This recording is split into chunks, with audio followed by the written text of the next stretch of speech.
솔로몬이 여호와의 성전과 왕궁 건축하기를 마치며 자기가 이루기를 원하던 모든 것을 마친 때에 여호와께서 전에 기브온에서 나타내심 같이 다시 솔로몬에게 나타나사 여호와께서 그에게 이르시되 내 기도와 내가 내 앞에서 간구한 바를 내가 들었은즉 나는 내가 건축한 이 성전을 거룩하게 구별하여 내 이름을 영원히 그곳에 두며 내 눈길과 내 마음이 항상 거기에 있으리니 내가 만일 내 아버지 다윗의 행함같이 마음을 온전히 하고 바르게 하여 내 앞에서 행하며 내가 내게 명령한 대로 온갖 일에 순종하여 내 법도와 율례를 지키면 내가 내 아버지 다윗에게 말하기를 이스라엘의 왕위에 오를 사람이 내게서 끊어지지 아니하리라 한 대로 내 이스라엘의 왕위를 영원히 견고하게 하려니와 만일 너희나 너희의 자손이 아주 돌아서서 나를 따르지 아니하며 내가 너희 앞에 둔 나의 계명과 법도를 지키지 아니하고 가서 다른 신을 섬겨 그것을 경배하면 내가 이스라엘을 내가 그들에게 준 땅에서 끊어버릴 것이요 내 이름을 위하여 내가 거룩하게 구별한 이 성전이라도 내 앞에서 던져버리리니 이스라엘은 모든 민족 가운데에서 속담거리와 이야기거리가 될 것이며 이 성전이 높을지라도 지나가는 자마다 놀라며 비웃어 이르되 여호와께서 무슨 까닭으로 이 땅과 이 성전에 이같이 행하셨는고 하면 함께 읽겠습니다. 대답하기를 그들이 그들의 조상들을 애굽 땅에서 인도하여 내신 그들의 하나님 여호와를 버리고 다른 신을 따라가서 그를 경배하여 섬김으로 여호와께서 이 모든 재앙을 그들에게 내리심이라 하리라 하셨더라. 아멘. 솔로몬이 성전과 왕국을 다 지었습니다. 그러자 하나님께서 솔로몬에게 나타나셔서 조건적인 약속의 말씀을 주십니다. 조건적인 약속이라는 것은 하나님의 말씀을 잘 지키면 복을 받지만 그렇지 않으면 벌을 받게 된다는 것입니다. 2절에 보시면 여호와께서 전에 기브온에서 나타나심 같이 다시 솔로몬에게 나타나사 하나님께서 처음 기브온에서 나타나신 것이 열왕기상 3장입니다. 하나님께서 하나님의 사람에게 반복해서 나타나실 때가 있습니다. 반복해서 동일한 메시지를 주실 때도 있지만 그렇지 않을 때도 있습니다. 동일한 메시지이면 말씀 앞에 순종하면 되지만 그렇지 않을 때에는 왜 메시지가 바뀌게 되었는지를 잘 생각해 보아야 합니다. 우리가 3장을 보면 하나님이 솔로몬에게 내가 구하지 않은 것까지도 주겠다는 놀라운 축복의 메시지를 주십니다. 경고의 말씀은 등장하지 않습니다. 그런데 통치의 정점에 서 있고 그의 이름처럼 모든 것이 평화로운 시기에 하나님의 말씀대로 행하지 않으면 벌을 받게 된다는 말씀이 강조되고 있습니다. 왜 이런 경고의 말씀이 주어지게 되었을까요? 열왕기상 3장 이후에 보면 솔로몬이 하나님께 지혜와 부와 명예를 받았다는 기록은 있지만 그가 하나님을 의지했다는 기록은 없습니다. 솔로몬 시대에는 다윗의 시대와는 비교할 수 없는 평안함은 있었지만 그의 평안함에 하나님이 계시지 않음을 발견하게 됩니다. 우리는 날마다 하나님 없이도 살 수 있는 평안함을 찾고 원하지만 그러한 삶은 하나님과 상관없는 자들이 누리는 축복인 것입니다. 하나님이 우리에게 원하시는 것은 하나님만을 의지하는 삶, 하나님과 함께 살아가는 삶이기 때문입니다. 1절에 보시면 솔로몬이 여호와의 성전과 왕궁 건축하기를 마치며 자기가 이루기를 원하던 모든 것을 마친 때에 성경 저자는 성전과 왕국의 건축이 마쳐진 것에 대해 솔로몬이 자기가 이루기를 원하던 모든 것을 마친 때라고 기록하고 있습니다.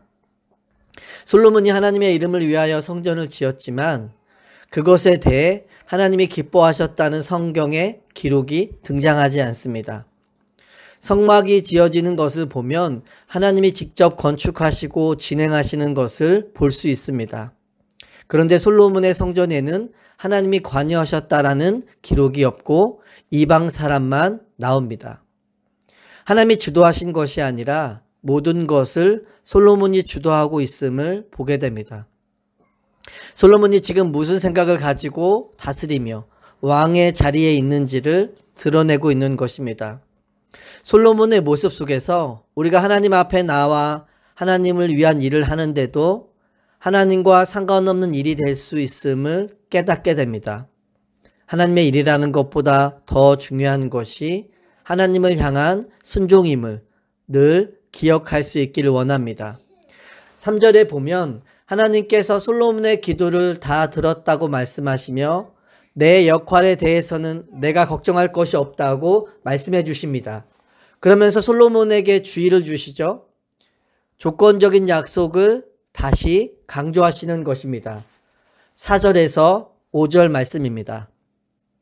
내가 만일 내 아버지 다윗이 행함같이 마음을 온전히 하고 바르게 하여 내 앞에서 행하며 내가 내게 명령한 대로 온갖 일에 순종하여 내 법도와 율례를 지키면 내가 내 아버지 다윗에게 말하기를 이스라엘의 왕위에 오를 사람이 내게서 끊어지지 아니하리라 한 대로 내 이스라엘의 왕위를 영원히 견고하게 하려니와.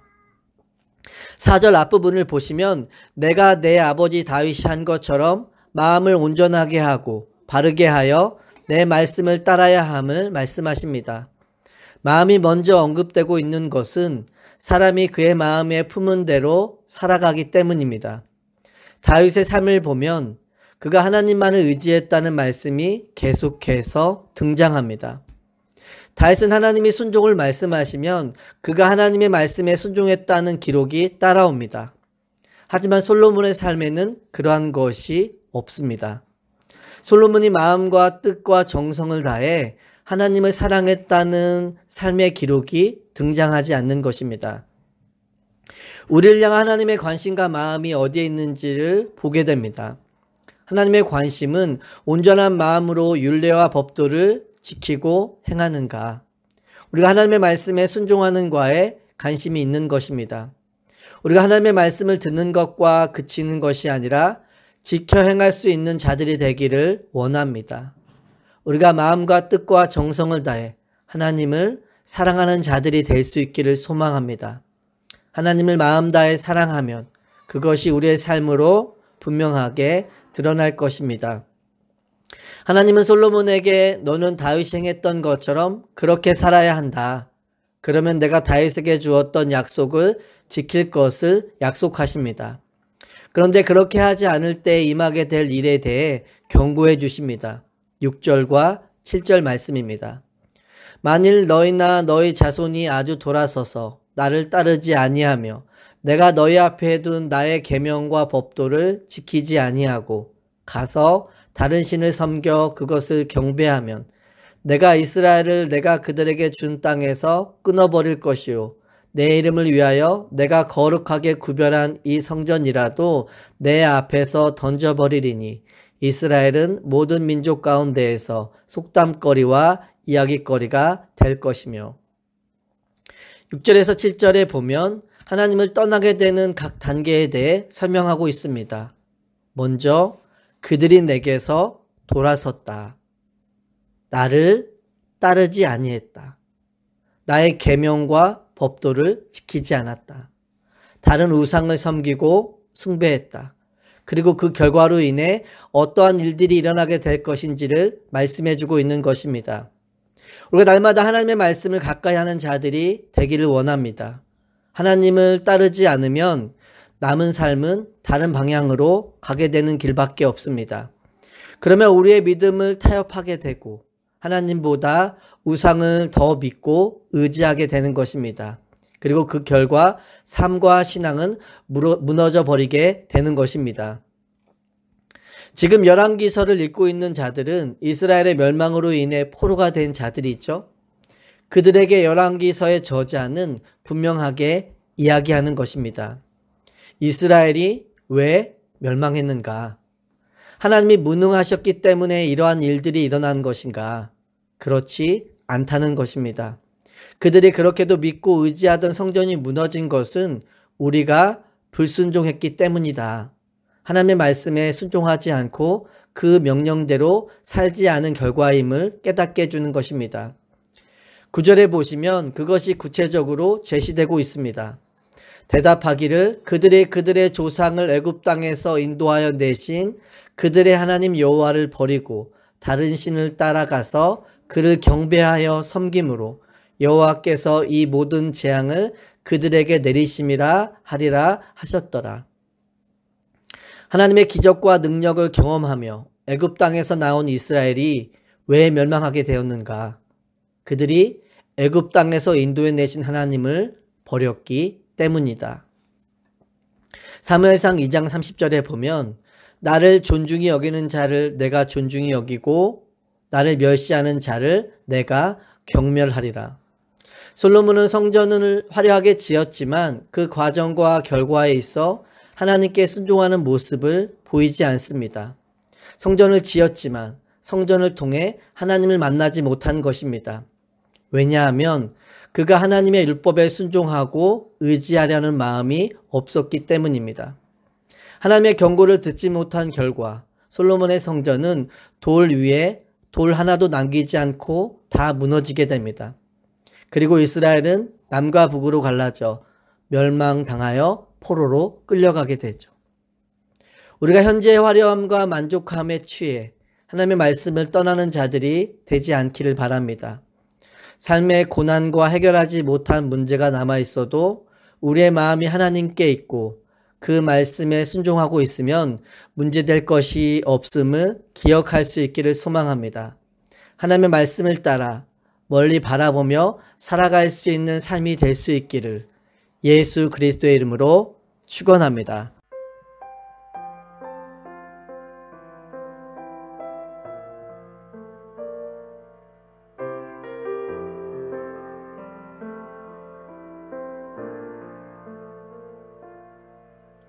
하나님의 부르심에는 후회하심이 없네. 내가 이 자리에 선 것도 주의 부르심이라. 하나님의 부르심에는 결코 실수가 없네. 나를 부르신 하나님의 신실하심을 믿네. 날 부르신 뜻 내 생각보다 크고 날 향한 계획 나의 지혜로 측량 못하나 가장 좋은 길로 가장 완전한 길로 오늘도 나 이끄신 믿네. 작은 나를 부르신 뜻을 나는 알 수 없지만 오직 감사와 순종으로 주의 길을 가리라. 때론 내가 연약해져도 주님 날 도우시니 주의 놀라운 그 계획을 나는 믿으며 살리. 날 부르신 뜻 내 생각보다 크고 날 향한 계획 나의 지혜로 측량 못하나 가장 좋은 길로 가장 완전한